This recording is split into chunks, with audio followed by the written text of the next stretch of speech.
Are we live? Yes. We're live? Don't worry, we curse on the regular, people. Guys, actually, all joking aside, welcome to Incident Report. This is actually a pretty important episode, so we'll want you, first of all, to cover your kids' ears because we like to curse, because we're pissed. But second of all, we want you to hit share, we want you to hit follow, we want you to share this with your friends because it's important because the care... Hey, we got sound this time. There's sound. There's sound! There's sound. I'm going to pull up your comments. We're talking about the care of our veterans and patients around the country in hospitals everywhere in the U.S. and how our obsession with the measurement industrial complex, so measuring outcomes, quality measures, et cetera, while well-intentioned, is leading to these horribly, let's just say, perverse motivations and behaviors. So this is based on a New York Times article that came out that was entitled, "At Veterans Hospital in Oregon, the Roseburg VA," by the way, which we have talked about before on this very show in terms of one Captain Scott Rusi, who was an Air Force veteran, general surgeon, fired from that VA under really questionable circumstances by their chief of surgery there, Dinesh Ranjan. And we did a show on that. I talked to Dr. Rusi, and his staff had reached out to me saying this was totally inappropriate and political, and they were horrified that such a good surgeon and an upstanding member of the community who was there to help veterans was let go from a facility that's short-staffed on surgical prowess as it is. So this has already been in the news. Now the Roseburg VA comes back in the news because a push for better ratings puts patients at risk, doctors say. First of all, that headline already says that they're hedging and they're saying, well, the doctors said. Yeah. So what does this mean? It is another case of doctors, clinicians who touch patients versus non-clinical administrators who run that VA. And I'm going to include their chief of staff, who is another Ranjan who's married to the chief of staff of surgery. And she is a pediatrician. Just parse that for a second. She's a pediatrician who is the chief of staff at a veterans administration. Well, there are a lot of toddler veterans, and we all know that. Young Rambo. So how dare you judge, first You know of what? all. That diaper is full of ordnance. Yeah, that's right. Of a different kind. But that's one thing, but she's also not board certified. So according to sources at the VA who I've spoken to. So the question is, this is really non-clinical leadership that has worked hard to turn around this VA's star rating under something called SAIL, which the VA instituted earlier in the 2010s after a big scandal where there were these long wait times and veterans were dying at the Phoenix VA. Do you remember this scandal? It made national news. Here's the problem. When you say worked hard and turned around, it makes it sound like they did something. Exactly, which is exactly how they made it sound. So this is basically the Strategic Analytics for Improvement and Learning, or SAIL. By the way, whoever came up with that acronym needs to be throat punched. SAIL.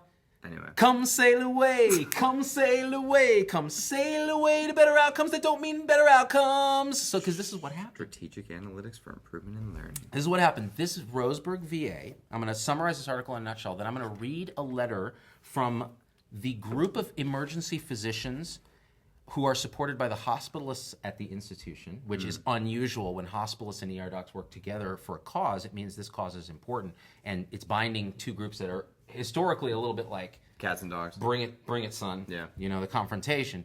So they wrote a letter to the New York Times, prompted by Peter DeFazio, who's their U.S. House representative, who said, they basically said, look, this place is a shit show, and non-clinical administrators are telling doctors how to run things, and patients are going to die. So every hospital? Every hospital, everywhere. So that's why it's so applicable, Z-Pack, because we already understand this scenario. We've all been through it. We see it all the time.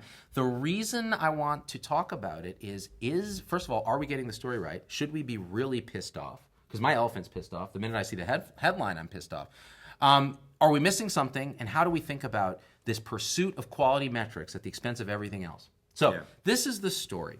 The Roseburg VA, I'm just pulling up everybody's comments here. Good, we have a stream. And that's what the urologist said to the guy with the big prostate. I got dad jokes. Dad doctor jokes are the worst kind of dad jokes, Tom Heinrich. That was really bad. It was bad. So the New York Times article was based on this premise. The VA at Roseburg was ranked number 134 out of, wait for it, 134 VA facilities. That's dead last for people that can't do math. Dead last, Logan. You understand that? Actually, Logan's pretty good at math. Yeah. It's the the thing that he has, Yeah. the math thing. The tism. So the Yeah, tism. tism. So this VA was doing really poorly. So now, ever since the central command at VA, the sort of central Politburo, said, you know what, we need to implement this strategic analytics for improvement in learning. SAIL. And their argument was, well, we've never really looked at, what is the quality? What are the outcomes? 30-day admissions, mortality rates, pneumonia sort of outcomes, things like that, which do matter, but also patient satisfaction, wait times, CAPS, HCAPS sort of stuff, HEDIS, these kind of quality measurements. And listen, I know a lot of people in the quality improvement space who are passionate about saving patients' lives. So we don't want to disparage that space. What we want to look at is dispassionately, what the hell are these actual analytics doing for outcomes? Yeah. And this is what the article says. They went from 134 somewhere to the middle of the pack in a very short period of time after a change of administrators. So now they have this guy Paxton, who's their non-clinical head chief director. We call him the director. This director Paxton has said, we will bring the sales scores higher and higher until we are in the middle of mediocrity instead of at the bottom of mediocrity. I don't know why I'm using a German accent. It feels, poetic, actually. Doesn't it? Yeah, because this is sort of a, I don't want to say Holocaust-level catastrophe, because that would be insensitive. It went to the Holocaust, right? It's fairly disastrous. It's pretty what bad. They did here. It's pretty bad. So like the Holocaust, it was based on bad science, bad incentives. And we want to couch this, if these allegations are true, this is one of the worst things I have ever read, but it doesn't surprise me in the slightest, because humans will behave as they are incentivized to behave, as they have always done throughout history. Oh, there are some details in here that it gets real. It's a shit show. What ended up happening is they told a story about this patient, Mr. Savage, who was an 81-year-old vet, comes into the ER, he's covered in ulcers, he's malnourished, he's dehydrated, he's got broken ribs from a fall. Who hasn't admitted Mr. Savage? I have as a hospitalist all the time. And we only jokingly call it a social admission because we have nowhere to send him because he's not doing well at home. But in reality, he's got real medical issues. So the story was that the emergency department and the hospitalist agreed that this patient needed to be admitted. Yeah. Okay, first of all, you got to understand, Tom, as a non-medical person, and again, we want more non-medical people to be a part of this kind of muggles, if you will. Non-magical, non-medical, but still very important because they outnumber us. We want you to understand that when a hospitalist and an emergency doc agree on something, this is remarkable when it comes to an admission. So they both agree, like, this needs to be admitted. So that means this patient needs to come in based on clinical judgment of highly trained doctors. Right. This is what happens. The administration, the director, headed by a nurse who is actually on the decision team, they don't see the patient, they don't touch the patient, they don't talk to the doctor. They decide that this patient requires too high a level of care for this VA.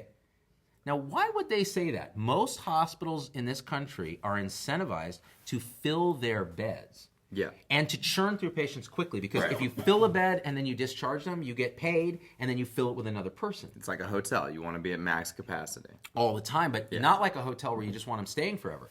You want to boot them out because length of stay is one of the quality measures you're judged on. Right. But it's like an hourly motel for hookers. Exactly. Now, but this is what happened to this VA. Ever since they implemented the SAIL score testing, they've been half full.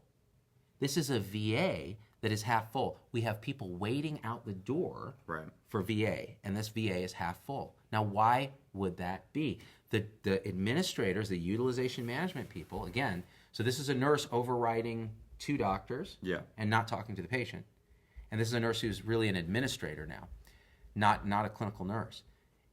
Says, no, this is not an appropriate patient. Send home or transfer to another local facility who we partner with. Now, here's the thing. That's at government expense. First of all, is that the right clinical decision? The doctors don't think so. Right. Now, why would they do this? It turns out if you have less patients that are less sick, your quality scores go up. Oh my gosh. How could that be? Because of the way the SAIL thing is calculated. If you take this sick patient and this sick patient has a bad outcome in the hospital, which statistically they happen to be likely to have because they're old, covers in ulcers, have broken ribs, they've already shown that they don't do so well. SAIL, from SAIL's own website, SAIL assesses 25 quality measures in areas such as death rate, complications, and patient satisfaction. Well, You don't have a death rate if there's no patients. You don't have patient satisfaction if there's no patients. And you don't have any complications if there's no patients. There's a term for this. We call it cherry picking. When I used to work in the emergency department as a resident, they would line up the charts because this was pre-full epic of the ER at Stanford. So there would be these paper charts that would line up in the stack. Right. And you were supposed to take the chart at the top of the stack and go see that patient. But what would happen is the internal medicine residents, I'm not saying I did this, they would cherry pick the patients. And that means skip through and go, this patient looks easy. Yeah. I'm going to take this one. Or this patient looks like an internal medicine problem that I got dialed. Right. Or as opposed to, oh, this is another vaginal bleeder that I have no freaking idea what to do with, and I'm going to have to do a pelvic, and it's awkward, and I'm nervous. Don't pick that one. Mm-hmm. This is what the VA administration is doing, allegedly, in Roseburg. They're saying, you know what, this patient looks like a mess. Send him to the community hospital at government expense, and that transfer may be dangerous, or send him home. So this patient ended up languishing in the ER for a long time, went home. Surprise, came back in a day or two. Yeah. Then they said, okay, fine, bring him in, send him right out to sniff. Like instantly. This reminds me of my father was a lawyer, a corporate lawyer, and he was always mad at guys that were in private practice because he would say, my win rate is 80%, and these assholes are walking around with a win rate that's 100% because they pick their cases, but I have to defend anything the corporation does, and the corporation occasionally kills people. So exactly. So what's going on here is there's cherry picking, they're sending away patients, Right. they're half full, and their quality scores go vastly higher. Does this mean they're taking better care of patients? No. Because there's no patients. as many patients. Now, here's the thing. Could patient satisfaction have gone up because of this? Sure. You know why? There's the patients, it's half full. Right. So you're staffed up, so patients are getting all this attention, theoretically. And who doesn't want to be, like, you don't want to be in that bed next to that guy who's like, whoa, yeah, right. through the night. Now suddenly there's no guy there. Right, It's an now empty there's bed. no guy. It's an empty bed. That guy's at the community hospital. Or you don't want to be in a shared room. Suddenly you have a private room because the beds are half And full. this is the double-edged sword of quality metrics in this situation. Now you're incentivizing administrators who, by the way, this leads to, why would they want to do this? Well, they want the prestige. So this guy Paxton was interviewed in a local Oregon press saying, you know, we really turned this ship around. I don't want to coin a phrase, but we made this place great again. And I was like, I think the term coin a phrase doesn't mean what you think it means because you didn't invent that phrase. I don't even think Trump invented that phrase. But he sounded like, you know, the guy misquoted him or something. I'm going to give him the benefit of the doubt. But the idea that, first of all, you can brag, you can keep your job, a government job, which is cush with benefits, and you get a bonus. If your scores in your hospital go up, the administrators get a bonus. And you know how much the bonus was for him? How much was He sent veterans home, and the doctors in there, which I'm going to read in a second, their allegations that sent home in dangerous situations, potentially to die. Right. $8,100 was his bonus. Okay, if you are going to commit manslaughter or murder, That is like that's a $500,000 crime. you're going to do it for an '04 Civic. That's what you're going to do it for? That's like nothing.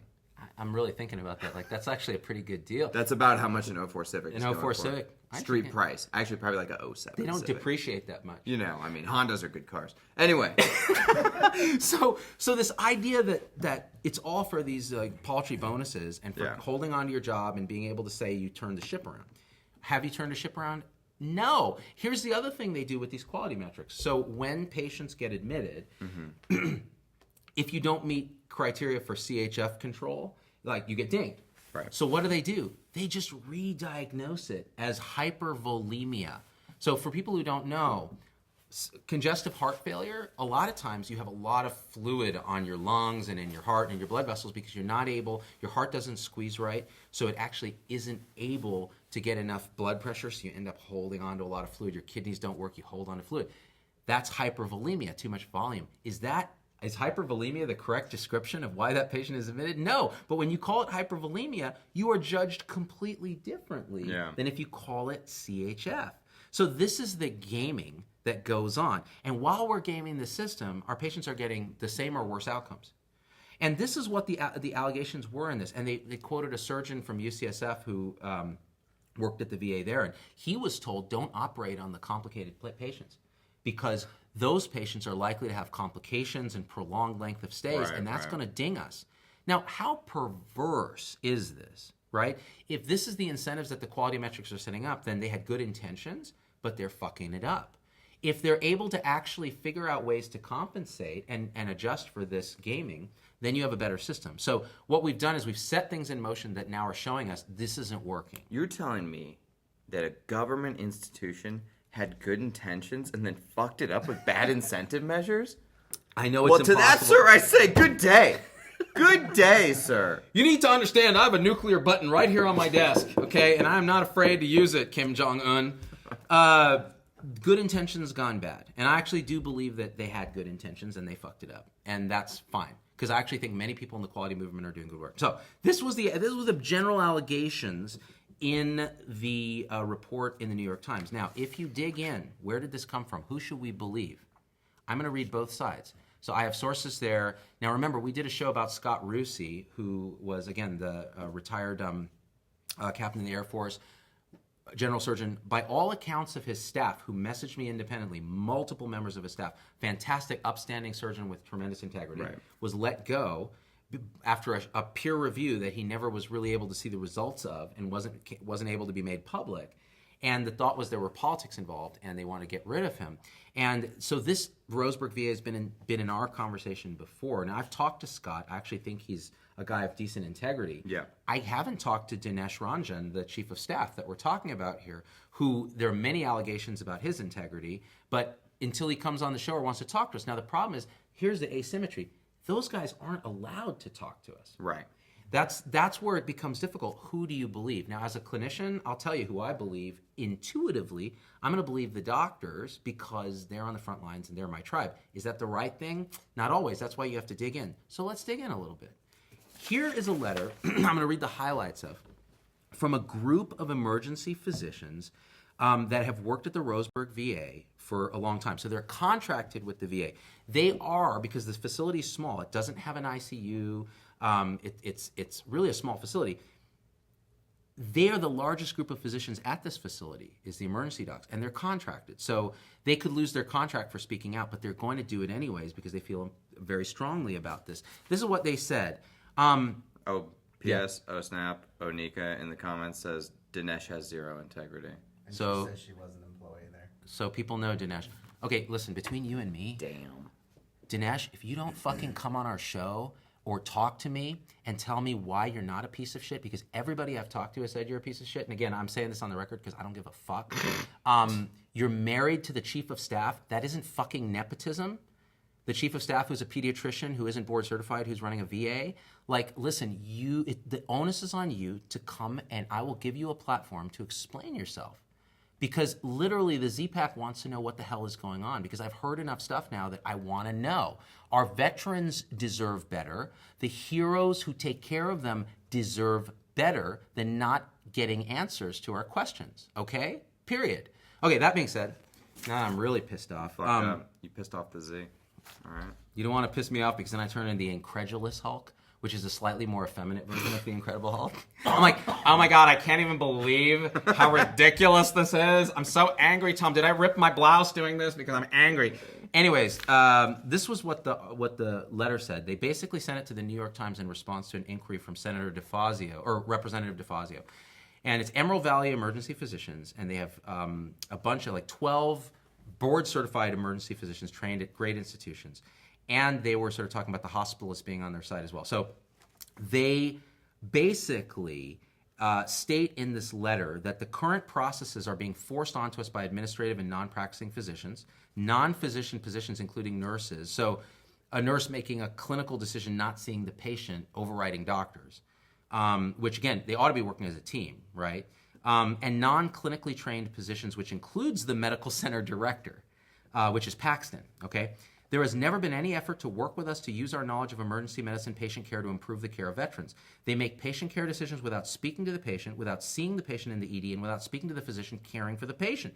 The processes are unethical, unsafe, and driven by constant discussion about the need to comply with the SAIL reports, making them better. Many times we've been told by the director that he demands artificial processes to be used so that certain metrics are met in order to try to increase their star rating. So here you go, they're accusing him of gaming the system. This has gone to such an extreme that there has been an exclusion list created by all these leadership positions that is used to direct how we care for patients in the department. The exclusion list is not one created by nor agreed to by board-certified physicians working in the facility. So they're saying, you can't admit these patients. I don't care if you're a doctor. We non-clinicians are saying you can't because it's going to F up our scores and we're not capable of taking care of these patients. So we've tried every manner possible within the VA to address these concerns. We've personally met with these people in leadership roles to discuss concerns. We've made it clear that we hope to be included in the processes they might discuss to improve clinical care. We are available at all times. Despite these efforts, we're not involved nor consulted about clinical decision-making. So, and they're met with the response, this is what the director wants. The director wants this, meine Burg. He wants less patients so that the scores will go up and we're getting the underscore, underneath the score. I don't know what kind of accent that was, but it wasn't even German. So the idea that there's this bed control team that determines like who can be admitted and this sort of thing is part of the complaint. Now they go by they name and they say Director Paxton, Chief of Staff Ratnabali Ranjan, her husband Chief of Surgery Dinesh Ranjan, and non-clinical staff have created a nepotistic cartel of power that completely prohibits sound clinical decision-making by the emergency department, staff, and hospitalist physicians. Veterans are suffering unethical practices are promoted. And these are pretty strong words. Now, I think if I were writing a letter like this, I don't think it's productive to use that kind of language because... What if it's true? If it's true, that's great. But I think the way you do it is you give evidence that it's true. So that's one criticism I have of this. However, these are my people. And I am going to, by default, want to believe them. Yeah. Because I've been in this position of being overridden by a non-clinical administrator. Now let's read the non-clinical administrator's angle.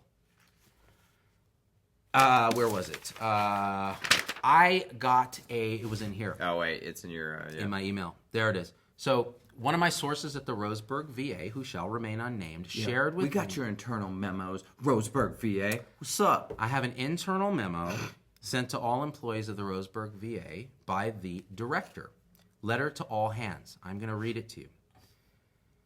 So this is important, so listen carefully, because this is, again, this is their side. And I think if we don't hear their side, then we're not really doing a good job of talking about this and hashing it out. Dear employees, I would like to thank you for the excellent job you do on a daily basis and the great care you deliver to veterans. You have much to be proud of. The executive leadership team and local veteran service organizations appreciate your hard work and dedication. During 2017, you accomplished many goals and completed numerous projects for the great Führer. Numerous projects that enhanced our care to veterans. Unfortunately, there was a recent article that was published in the New York Times, that did not portray an accurate picture of the care we deliver to our heroes in our healthcare system. Okay, so this is the language of, this is good language. All right, now let's keep reading. To be totally transparent, the New York Times story is absolutely false. We all know our veterans receive great care when they walk in through the doors of the facility. The ones allowed in. The ones allowed in. Everybody else can fuck off, can go to the community hospital. You're not really refuting it by saying that. Nope. Keep going. Keep internal going. memo. Yeah. The Roseburg VA healthcare system is a one-star facility according to SAIL data. On its face, this shows there is no manipulation of data because if the facility were manipulating data to boost its rating, wouldn't it be getting a higher score? This is like, well, she wore that dress. And so of course there was a rape. Like, wait, so just because your score isn't higher, because you bungled the manipulation, means there's no manipulation? This is the most insane statement I've ever read. It's like, hey, man, we suck. Everybody knows we suck. All right? Like, we're not saying we don't suck. But look what Anika Driscoll says. Someone wrote that for Paxton because he is not great at writing or giving presentations. Oh, snap. I don't mean to coin a phrase, but we're making the VA great again. Yeah, you didn't mean to coin it because you didn't coin it. Let's see here. So the answer is that it's not manipulating data, but rather basing admissions decisions on the actual clinical capabilities of the facility. So they just called every doctor that works there incompetent. Yeah. Well, you're not capable of taking care of an old guy with ulcers and broken ribs. Catch that. Okay. Roseburg VA system admits patients based on interqual criteria, which is the industry standard for U.S. healthcare. You know what's also the industry standard for U.S. healthcare? EMTALA, which is the unfunded mandate by the government saying that emergency departments, hospitals cannot turn away patients based on ability to pay, et cetera, et cetera, et cetera. Now, the VA actually It does not apply to federal institutions like the VA, but there was a directive from the director of the VA saying, no, we're going to play by that rule. So the question is, are they violating EMTALA by turning these patients away? This is actually a really valid question. Oh, damn, I see where Onika's axe to grind comes from. She says, I turned Paxton in for government credit card abuse, and he fired me. Oh, snap. Oh, snap. So it's hard to know, again, we can't take sides in this. Because, I'm just reporting what Onika's saying. Listen, I'm just going to say this. Who hasn't committed government credit card abuse? I mean, I wish I had a government credit I know, card. man. I would be racking it up. I'd be flying third class. Is that a thing? Yeah. Hey, I'd like a third class ticket to Guam. It's called budget on Spirit Air. Oh, that's third all class. of Spirit Air is budget, dude. The first class on Spirit Air is like this much more legroom. So it says, all admissions decisions are based on the hospital's ability to provide care patients require and are made by clinicians, including the facility chief of staff and her clinical chiefs of service. Okay, the chief of staff is a pediatrician who is not board certified, according to my sources. Now, if I'm wrong, this is allegations, let me know. Her chief of surgery is her husband. Somehow that doesn't feel right. Oh, snap. Who has a lot of allegations. Again, they're all alleged, so we want him or sources at the VA to anonymously tell me if they're wrong, because I'm open to that. I want to hear all sides. I haven't heard shit from the administration there.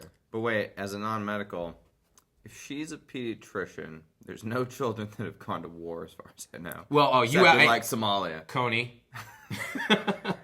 Then how did she get the job?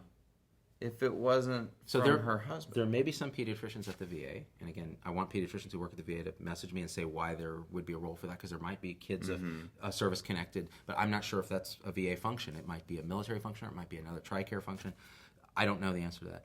However, it makes no sense. So, so that being said, let's keep reading this. All admissions decisions are based, blah, blah, blah. Non-clinical administrators have nothing to do with these decisions, except that they tell the clinical staff the director would like this done. The director is a non-clinical staff. Yeah. Okay. Oh, by the way, some people in the comments think we're shit-talking all VAs. No. We're talking about one Roseburg VA. Specific VA. I don't have enough information to shit-talk all VAs, or else I would try, but I can't. No. I worked at the Palo Alto VA. I worked at the San Francisco VA.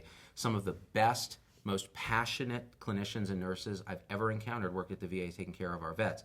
Some of the worst, most awful human beings that should never have a job in any sector worked at the VAs. So it's a mixed bag. It's a government thing. Yeah. It's the best we're doing for our vets. We can do better. But that doesn't mean we shouldn't stop trying. All right. It's like a medical post office, When you go to the post office, like there are employees that are horrible, right, and there are employees that are terrible, and it's... I love my postman. He is fantastic. He looks like Wilford Brimley. He shows up with this big handlebar mustache for Christmas. I gave him a tip, and he was like, "This will help a lot in treating my diabetes."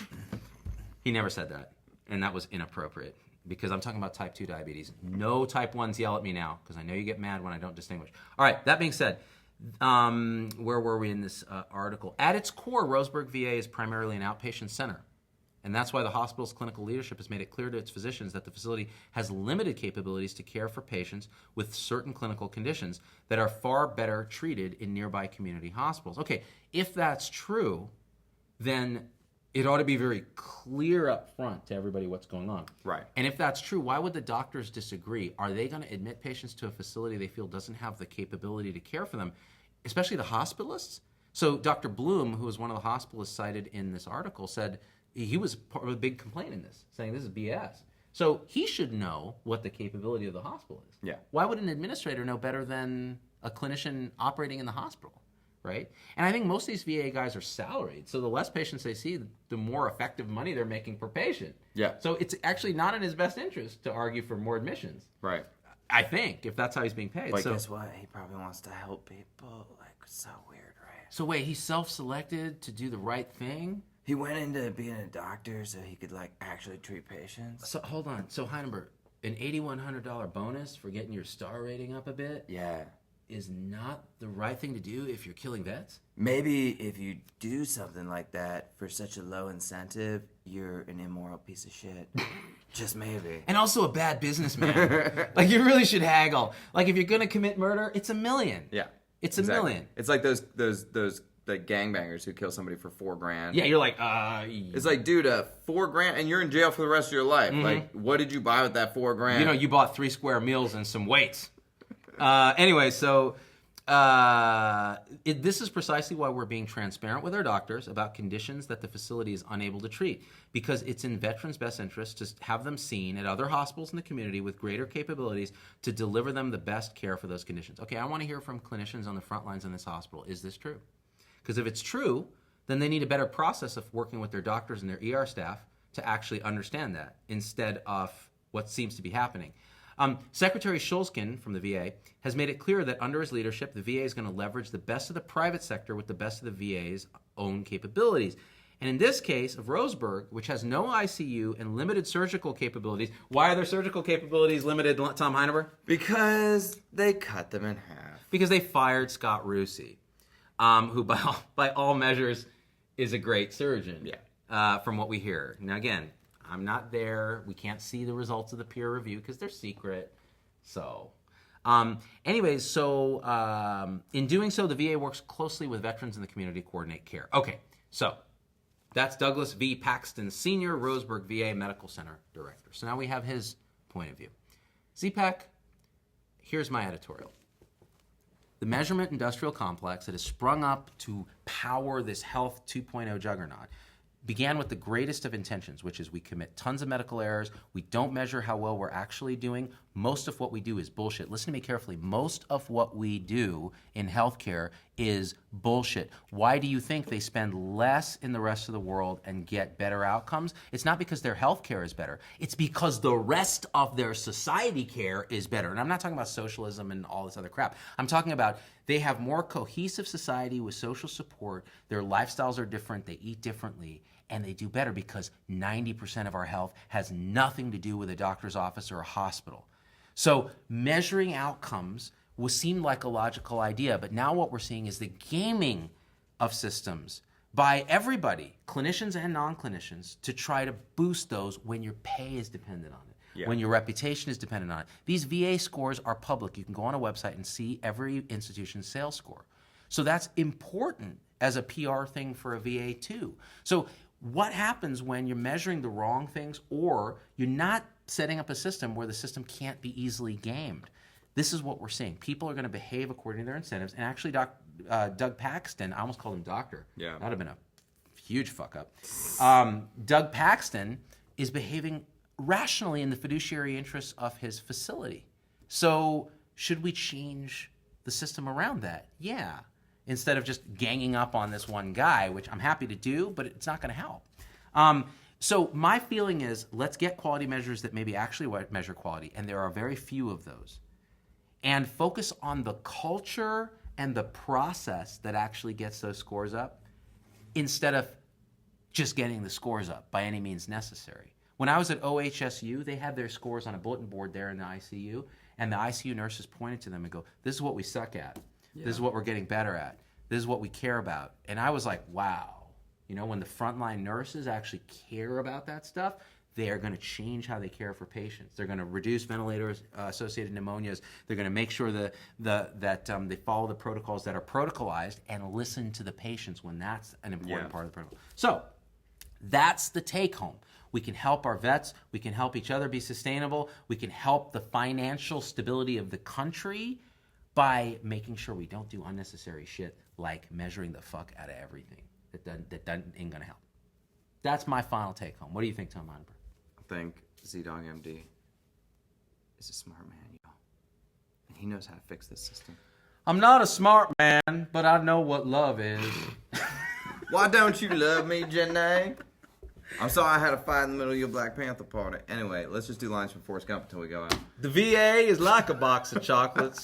You never know if you can get admitted. I just felt like having admissions and then keeping the money for myself. Run, Dr. Ranjan, run! Guys, hit follow, hit share, spread the word, leave your comments. Message me if you work at that VA and you have some insight to share, and we'll do a follow-up show. Thank you for being a part of Incident Report, and what, we out? She tasted like cigarettes, Lieutenant Dan. I hate you so much, Tom Heineber.